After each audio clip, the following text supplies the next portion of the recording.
Olunaku lero tuzze mu kkooti ng'ekitulese kiri kimu kyokka okuwulira engeri state gyegenda okutambuzamu omusango. Ku lw'ensonga lwe twasembayo okujja raising ebintu eby'enjawulo naddala indictment oba charge sheet okuba nga yali defective.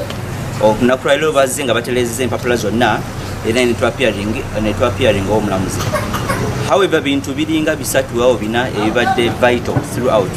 Ekisookera ddala nti balese amended charge sheet y'omulundi ogwokutaano eri baklanti baffe bonna 8 nga omu ku baklanti baffe okumala ebbanga eddene Yasini Nyanzi namba 2 ku charge sheet eyo bamugaseko oba bamugase ku group yonna naye singa tujjukira emisango gyonna gye bamutaddeko ebiseera ebyo 2017 2018 2019 wali okubba kwa ssente ku cheap hardware n'okutta abantu obali okubba kwa ssente ku city shoppers ekanyanya weewaawo ne ku denovo yali akyali mukomera eruzira kati akabonero katulaga that ne state nayo teri ready ku lw'ensonga bino byonna babirese mu bubba weewaawo mu speed etali weewaawo genuine naye ffe tuli ready okulaba nga emisango gigenze mu kooti ge mawulira malungi then tujja kugenda mu court raising ekonsani zaffe olwo abalamuzi banaatuwuliriza.